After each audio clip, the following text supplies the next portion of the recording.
quand ils se mettent dans un champ comme ça, Ouais, et puis, avec leurs bras, ils veulent manger les épis, donc en fait, Ouais. ils couchent les pieds Voilà. pour manger les épis. L'été dernier, au GAEC du Broussier, cette parcelle de maïs est devenue la cantine préférée des sangliers qui vivent dans le secteur.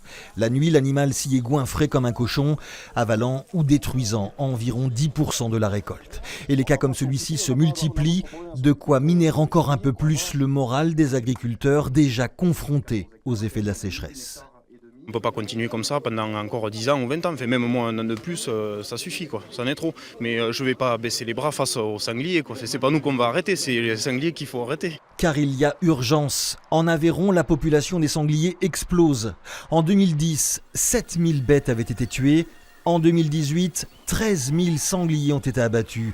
Pour les agriculteurs, l'État doit permettre aux chasseurs d'accentuer la pression. C'est vrai qu'il y a de grosses difficultés de régulation de la population de sangliers. Donc ce qu'on demande, c'est de la chasse, que la chasse au sanglier puisse être ouverte tous les jours de la semaine en période de chasse, que le sanglier soit classé nuisible. Et pourtant, les chasseurs ont déjà l'impression d'en faire beaucoup. En multipliant les battues, par exemple, plusieurs milliers l'an passé. Les chasseurs, on est au début de la saison, ils y vont 4 jours par semaine.